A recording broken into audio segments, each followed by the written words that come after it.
Speaker number one, who is Vance Durrington. Vance has been a member of Toastmasters since 2013 and completed his Competent Communicator almost 4 years ago. His experiences in Toastmasters has provided him with multiple opportunities to learn from the experiences and stories of others, and in turn he has shared his own insights and stories. Today, Vance will be speaking from the Speaking to Inform manual. And this is going to surprise you. The first speech in the manual is the speech to inform. The time for the speech is 5 to 7 minutes. And the title of Vance's speech is Tell Me a Story. Please welcome Vance to the lecture.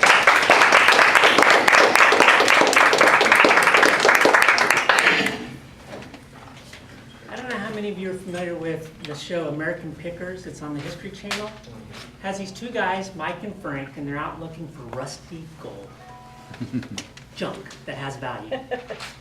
I was watching the show, and Mike is somebody who loves motorcycles.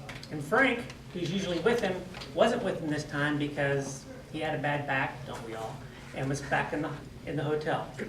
So Mike is excited because he's about to go look at 2 Indian motorcycles that this person wants to sell. And one of them, he believes from the picture, is from the 40s. So he is just in the clouds. So he gets there and they say, oh yeah, come look at them, they're in the back. They open up the door. They're not Indian motorcycles. They're little bitty motorcycles that somebody custom made to look like Indians. And he's like, am I being punked? What's going on? So then she begins to tell him about how her dad custom made each of these 2 motorcycles. And then she takes him into the house and she begins to show him the outfit that her mother hand sewn because they made her part of the motorcycle club that her dad was in. She showed him articles and ads that showed that she was going to be riding in parades because she began riding motorcycles when she was 4 years old. So she even got to meet Roy Rogers during one of her events that she was in. As he was looking through all this, he said, okay, I think I've got a sense of everything now. Let me go back and look at the motorcycles again. So he's looking at the motorcycles and he's saying, you know, I'm trying to think, what would if somebody was just, coming and looking at this and they were wanting to purchase it, what would be the price? And he goes, I'm thinking somewhere between $6,000 and $7,000.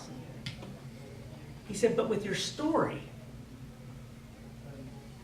He goes, I don't know if y'all been thinking. He goes, but I'm thinking $11,000. She was blown away. Her story added $4,000 to $5,000 to the value of that memorabilia advice. In the same way, stories can add value to your speeches. When we have a speech that only has, and is supported by statistics, your audience only retains about 5% of it.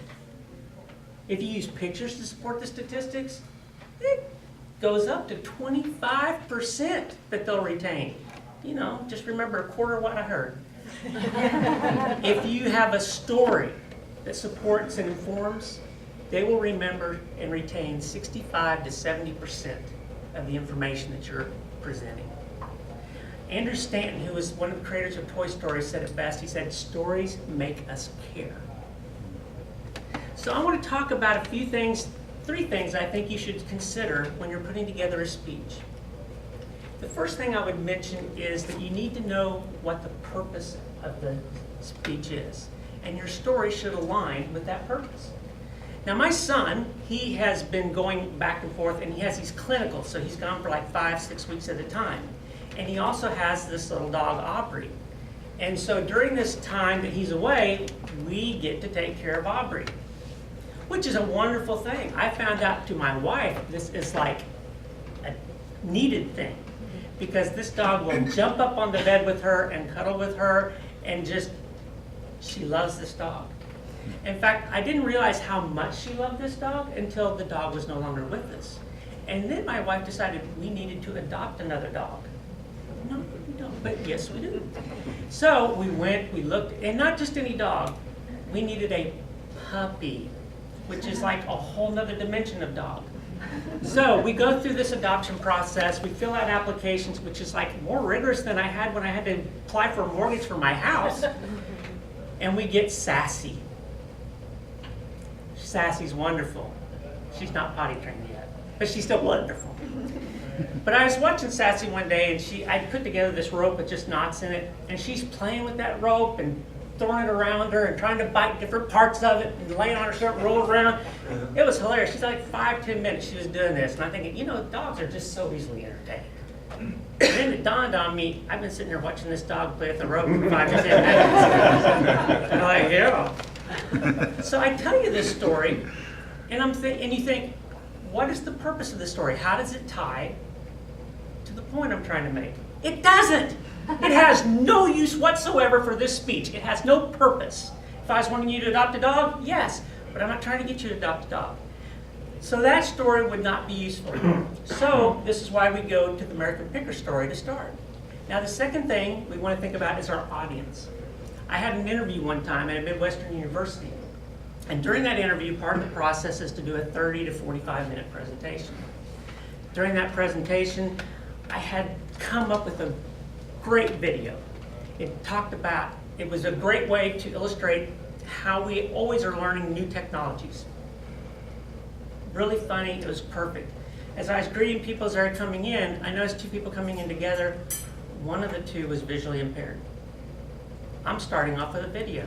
This person's visually impaired. Oh, did I forget to mention? It was in Dutch, so it also had subtitles. Oh, no.